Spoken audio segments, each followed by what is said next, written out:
The light in St. Petersburg has a secret. It lingers, refusing to fade, painting the sky in silver even at midnight. Lovers walk hand in hand along the riverbanks while violins play softly from open balconies. Here, time feels elastic, stretched between sunset and sunrise, neither willing to let go. A cathedral's mosaics shimmer in the half-light, ancient saints glowing beside cracked Soviet courtyards where borscht bubbles on one side and Michelin-trained chefs plate elegance on the other. In this city, contrasts don't collide, they dance. And then there are the women. People around the world speak of their beauty, but few understand what lies beneath. Behind the graceful coats and sharp heels are stories of endurance, intellect, and quiet rebellion. Every smile carries a century of poetry.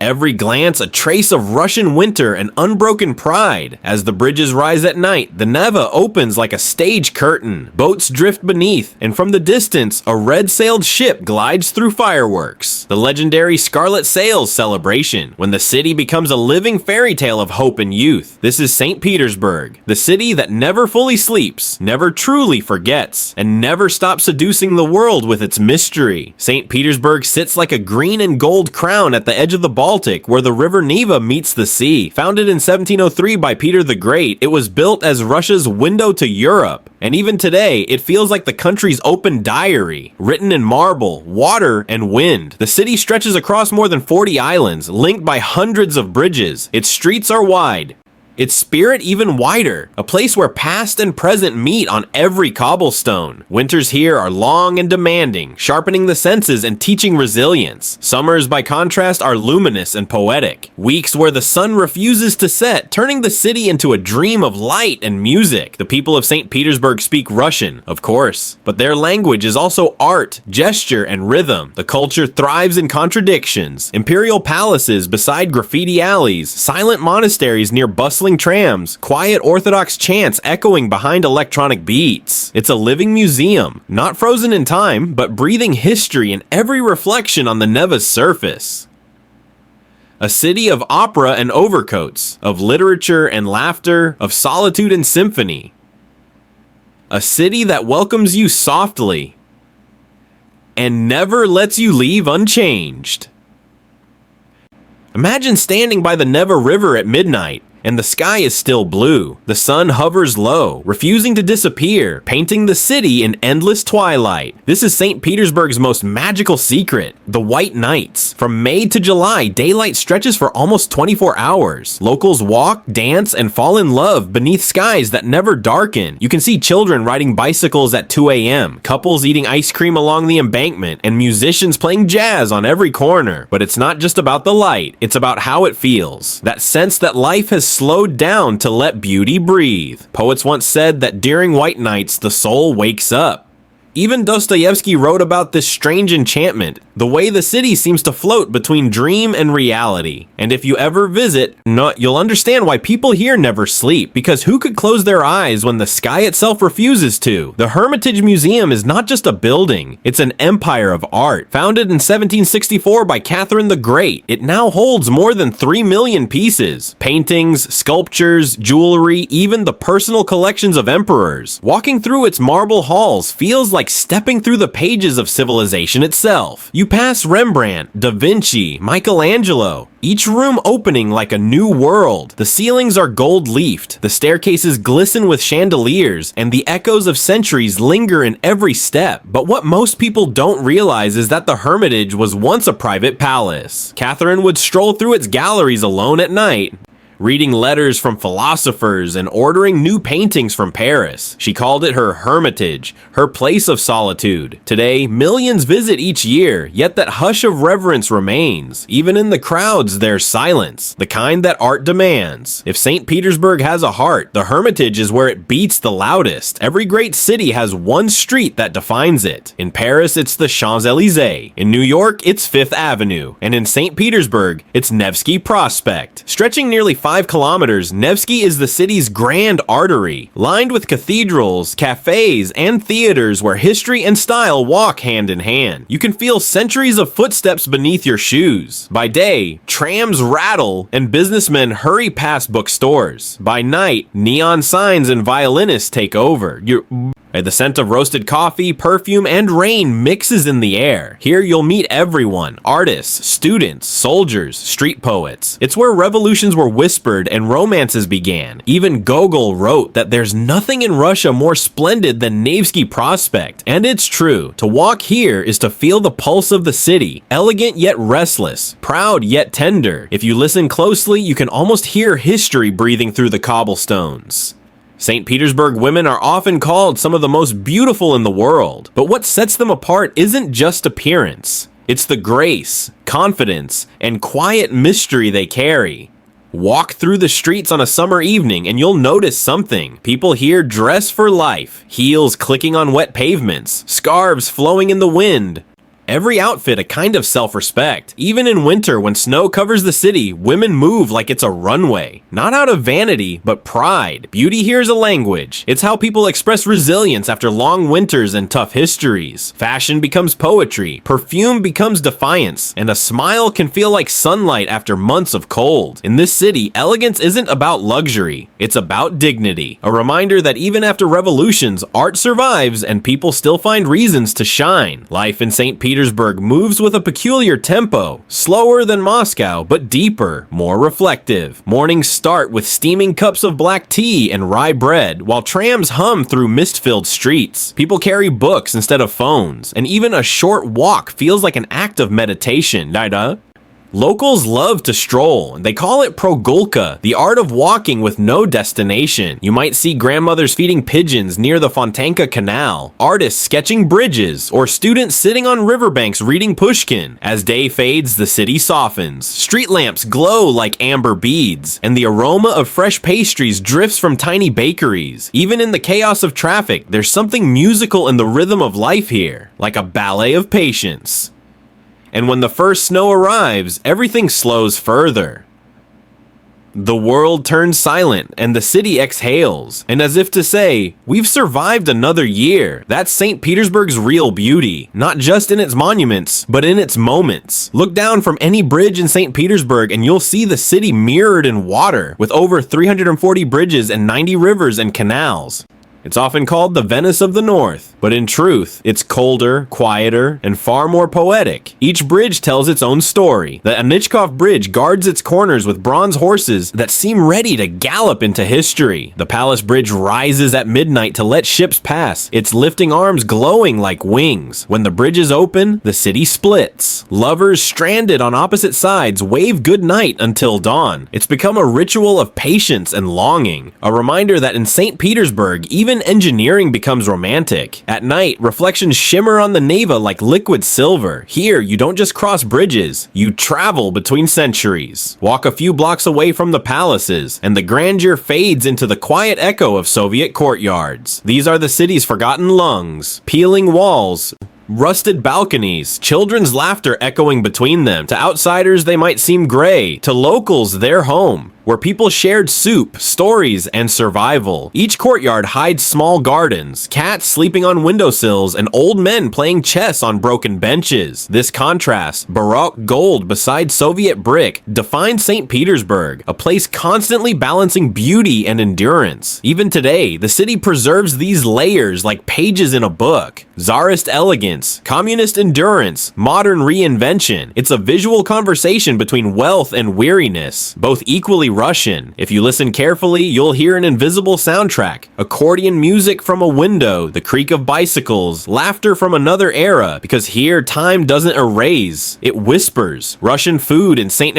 Petersburg is not just about flavor, it's about warmth. When winters stretch endlessly, food becomes poetry for the soul. Locals start their mornings with kasha, buttery porridge that tastes like childhood. Lunch means borscht, a beetroot soup so red it looks like a sunset in a bowl, topped with a swirl of sour cream. Dinner, maybe pelmeni, tiny meat dumplings swimming in butter, or blini, thin pancakes with honey or caviar. But St. Petersburg's food scene is changing fast. Today, Michelin star chefs experiment with tradition, turning peasant dishes into modern art. You can find vegan versions of stroganoff, craft coffee brewed from Siberian beans, and fusion menus blending Nordic and Slavic flavors. Still, nothing beats a warm bowl of soup while snow taps at the window. In this city, Eating isn't just about survival, it's a quiet celebration of being alive. Romance in St. Petersburg feels old-fashioned, like a Tolstoy novel unfolding in real life. Men still open doors, women still wear perfume like armor. Dating here is a dance of respect and mystery. In Russian culture, love is seen as destiny, not convenience. Relationships move slower, conversations go deeper. There's a saying, we fall in love through the soul, not the smile. Public displays of affection are tender but rare. You'll see couples walking arm in arm, whispering softly while snow falls around them. Even heartbreak seems poetic here. And yet, behind this traditional charm lies a modern pulse. Apps and cafes buzz with young people searching for real connection in a world of screens. They may use technology, but they still crave sincerity.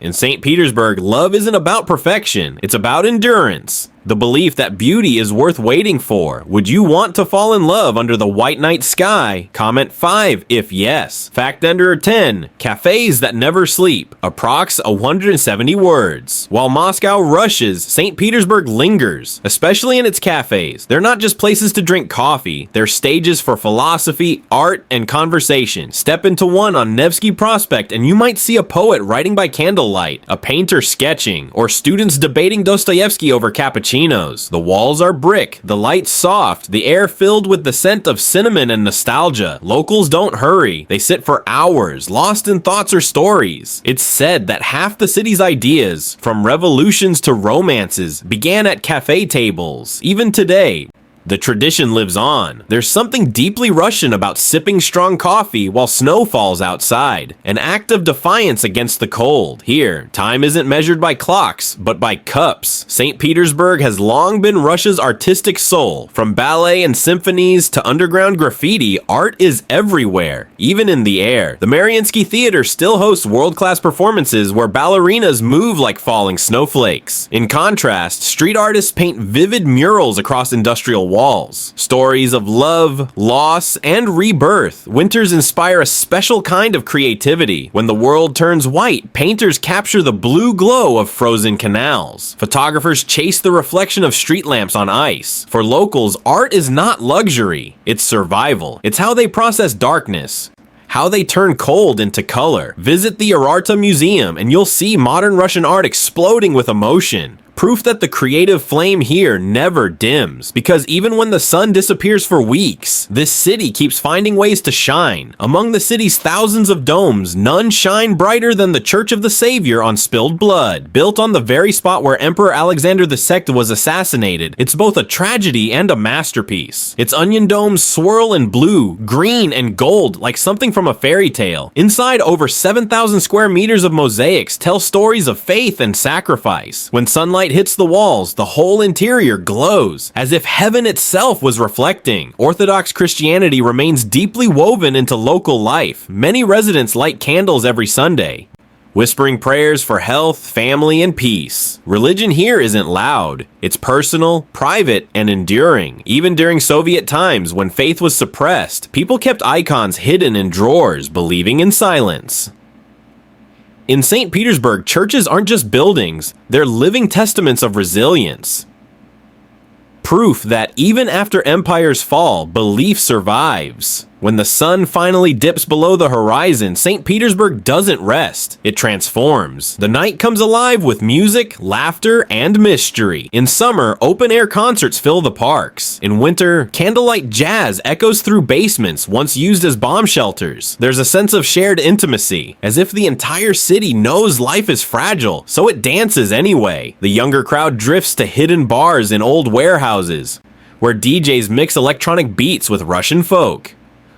Older souls head to small theaters where actors perform Chekhov by lamplight. The nightlife here isn't wild, it's artful. Every night feels like an act of quiet rebellion against monotony. And when dawn breaks, you'll see the same people walking home along the canals, their reflections melting into the mist. Because in St. Petersburg, even knights dream in poetry. In St. Petersburg, femininity isn't just fashion, it's language. Women glide through icy streets in heels, their scarves painted with folk patterns, their posture regal as ballerinas. To outsiders, it looks like glamour. To locals, it's pride. A statement that beauty can coexist with endurance. Generations of hardship taught Russian women resilience. They manage work, family, and tradition with quiet strength.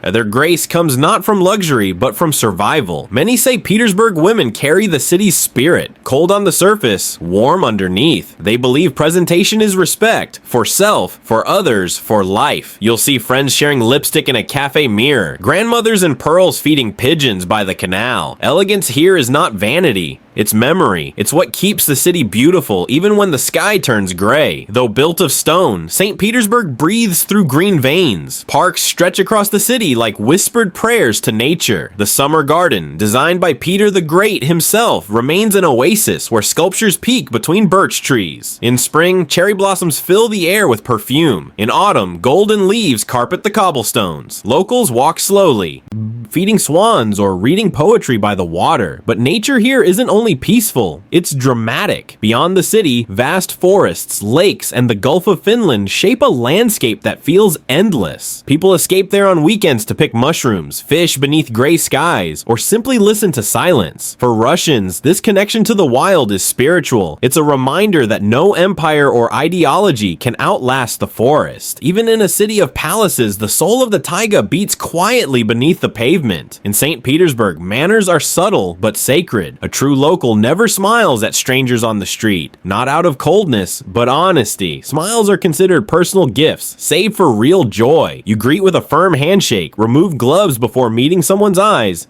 and never whistle indoors. It's believed to chase away money. Men often carry flowers when visiting women, always in odd numbers. Even numbers belong to funerals. Shoes are taken off at every home entrance. Slippers wait by the door. And never begin a toast without eye contact. To look away is bad luck. These customs reflect something deeper: sincerity. Politeness here means authenticity. Actions, not gestures. If a Russian smiles at you, it means something. Russians respect structure even when they bend it. In St. Petersburg, laws about public behavior are clear. Drinking in streets is banned, jaywalking fined, and silence demanded in metros. But there's also an informal law: respect for endurance. People endure long winters, bureaucratic queues, and rising prices with stoic patience. They may grumble, but rarely quit. Police presence is visible, yet daily life flows calmly. Foreigners often remark how safe the city feels compared to its reputation. Children walk home alone. Night streets glow with quiet confidence. This orderliness, born from centuries of hardship, creates both frustration and stability. Rules aren't about control. They're a framework for survival. As one local joked, in Russia, rules are suggestions from history, and history here still speaks loudly. For foreigners, St. Petersburg feels both familiar and alien. European facades with Russian hearts. Expats often describe it as a city of paradoxes. Warm people in a cold climate, grand culture beside humble living. Many come to teach English, study art, or chase the romance of a Dostoevsky novel. They stay for the friendships forged over vodka, the sudden kindness of strangers, the rhythm of trams against snow.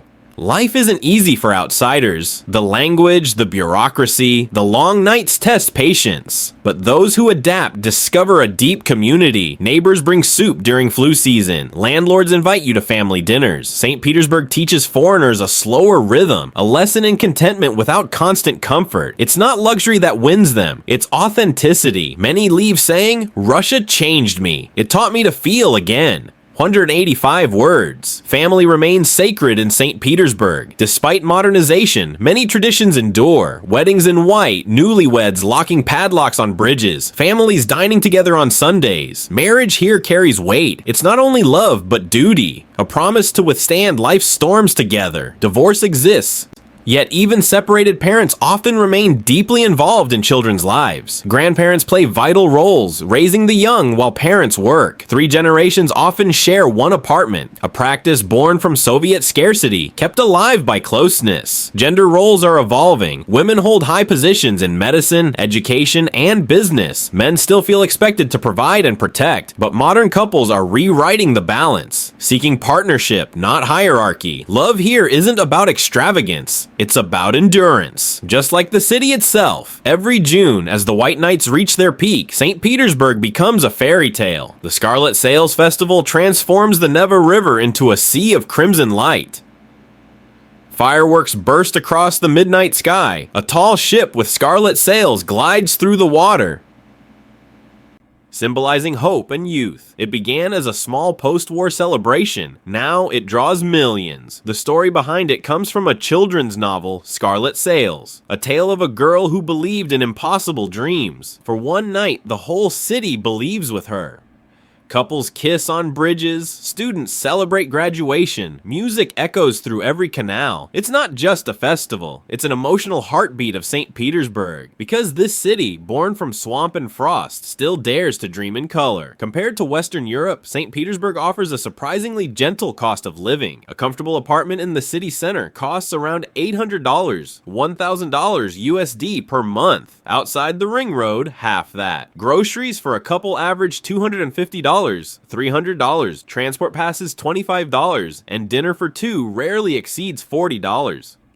Public healthcare is free but basic, private clinics affordable, mobile data is cheap, and high-speed internet reaches almost every home. For expats, visas can be complex but manageable with employer sponsorship or study programs. English is increasingly spoken in tourist zones, yet learning basic Russian transforms daily life. Safety levels are high, crime remains rare in central districts, and locals often walk late without fear. But perhaps the richest currency here is time. Time for reflection, conversation, and snow-lit evenings when the world slows down. Food in St. Petersburg is a diary of history. Every dish tells of survival and celebration. Start with pierogi and small pastries filled with cabbage, potato, or berries, baked golden and shared with tea. Then Olivier salad, born from a French chef in Tsarist times.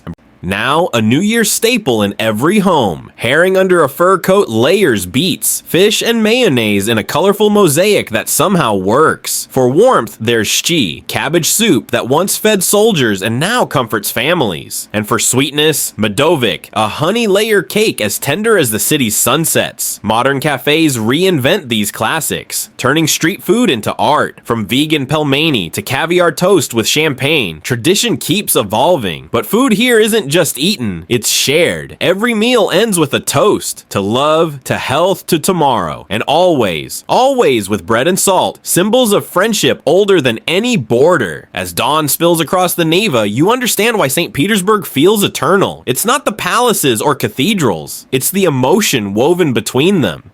This city teaches endurance through elegance, poetry through hardship. Its people walk slowly, think deeply, and love fiercely. You'll see students reading under birch trees, couples kissing by frozen canals, and old musicians playing waltzes for coins that barely jingle. Yet there's richness in that simplicity, a quiet refusal to surrender beauty to time. In every reflection on the river, history whispers. From czars to revolutionaries, from Soviet gray to scarlet sails, St. Petersburg endures, not as Russia's second city, but as its beating heart. Maybe that's why visitors never really leave. They carry it home. The sound of church bells at dusk, the glow of the midnight sun, the feeling that somewhere, beyond the snow, life still dances. We hope this gave you a new perspective on St. Petersburg. Like, comment, and subscribe for more journeys through the world's hidden souls. See you in the next video.